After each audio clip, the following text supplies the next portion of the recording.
Government, unitary और federal, इसके बारे में मैं आपको दिखाती हूँ कि आप लोगों का जो LLB सेमेस्टर सिस्टम जो स्टार्ट हुआ न्यू 4 इयर्स लॉ का, जो मिड टर्म के अभी पेपर्स चल रहे हैं स्टूडेंट्स के, आप लोगों को मिड टर्म में यूनिट 1, 2, 3, 4 और 5 आएगा। तो पहले 4 चैप्टर्स के ऊपर, पहले 4 यूनिट्स के ऊपर मैं वीडियो बना चुकी हूँ। अभी जो वीडियो बन रही है वो यूनिट 5 पे बन रही है। यूनिट 5 में क्या है क्लोज करके आपको दिखाती हूँ। यूनिट 5 में आपको यूनिटरी एंड फेडरल गवर्नमेंट सिखाई जाएगी। अब इस यूनिट 5 के अंदर देखो इतने सारे चैप्टर्स हैं, यानी कि आपको बुक में या जो भी आप नोट्स पाए करते हो उसमें आपको यूनिटरी गवर्नमेंट के ऊपर भी अलग से पूरा चैप्टर मिलेगा। मेरिट्स एंड डीमेरिट्स यानी कि एडवांटेज एंड डिसएडवांटेजेस का पूरा एक चैप्टर मिलेगा यूनिटरी गवर्नमेंट का। फिर आपको अलग से फेडरल सिस्टम का पूरा एक चैप्टर मिलेगा। सेलिएंट फीचर्स के चैप्टर मिलेंगे। कंडीशंस फॉर द फेडरलिज्म यानी कि इसी के ऊपर पूरे कंडीशंस के ऊपर आपने पूरा डिस्कशन करनी है, चैप्टर बना हुआ है।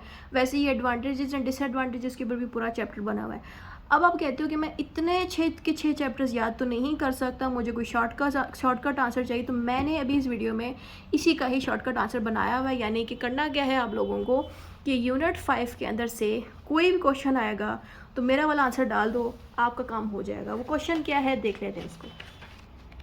अब यहाँ पे हमारा ये देखिए, यहाँ पे इस तरह की चीज़ें हैं, मैं आपको दिखा देती हूँ।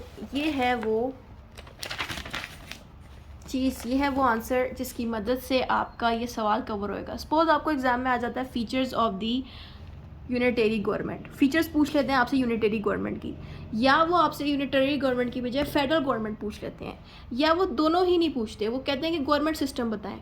तो कुछ भी आंसर आए, चाहे वो यूनिटरी से पूछें, फेडरल से पूछें या सादा गवर्नमेंट पूछ लें, आपने ये पूरा आंसर दे देना है। इसमें क्या लिखा है इंट्रोडक्शन में मैंने सारा बताया कि कंट्रीज़ में, हर कंट्री में किसी में यूनिटरी सिस्टम चल रहा है तो किसी में फेडरल सिस्टम चल रहा है। फिर मैंने क्या किया कि यूनिटरी सिस्टम को अच्छे से एक्सप्लेन किया मीनिंग दे के।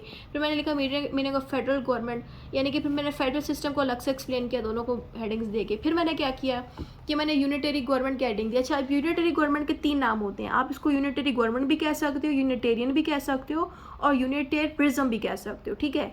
तो एग्जाम में सवाल आया डिफाइन द यूनिटेरिज्म, कंफ्यूज नहीं होना, ये यूनिटरी गवर्नमेंट के बारे में पूछना है, तो उसमें भी ये एज इट यही सारा आपने लिखना है। तो इस तरह से आपको हेडिंग देनी, कोई भी आप चाहो यूनिटरी गवर्नमेंट की दे दो, यूनिटेरियन की हेडिंग दे दो, यूनिटरी सिस्टम की हेडिंग दे दो। फिर मैंने फीचर्स बताए यूनिटरी गवर्नमेंट के, एग्जाम्पल दी, फिर मैंने इसके एडवांटेज एंड डिसएडवांटेजेस बताए, सही है। इस तरह से फिर मैंने फेडरल गवर्नमेंट के साथ भी करा। इसमें भी मैंने फेडरल गवर्नमेंट के सारी फीचर्स बताए, कंडीशंस बताई, जो करिए कंडीशन का जो चैप्टर है वो बताया। फिर मैंने इसके एडवांटेजेस बता दिए, फिर मैंने इसके डिसएडवांटेजेस बता दिए, कंक्लूजन देके वाइंड अप किया। अब आप देख रहे होगे कि आंसर ज़्यादा लंबा नहीं है, 1, 2, 3 एंड 4। अब इसको लंबा करने का तरीका ये है कि सपोज आपको एग्जाम में आ गया define the features of government, sorry define the feature of unitary government, unitary government के वो फीचर्स पूछ रहे हैं। तो आपने करना क्या है, ये सारा जब दे दिया, ये सारा एज इट इज़ एक्सप्लेन कर दो।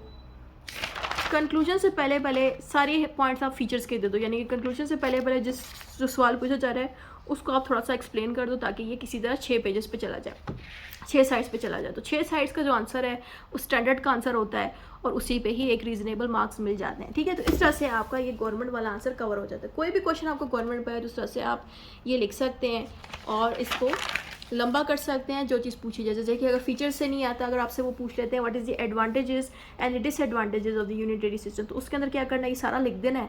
लेकिन एडवांटेजेस को ना बजाय पॉइंट्स में देने के, जैसे कि आप यहाँ पे देख रहे हैं कि मैंने एडवांटेजेस को बिल्कुल शॉर्ट पॉइंट्स में दे दिया है। शॉर्ट पॉइंट्स देने की बजाय इनको आप हेडिंग्स में लिखो और हेडिंग बना के एक्सप्लेन कर सकते हो। इससे क्या होगा कि ज़्यादा लंबा हो जाएगा ये आंसर, सही है।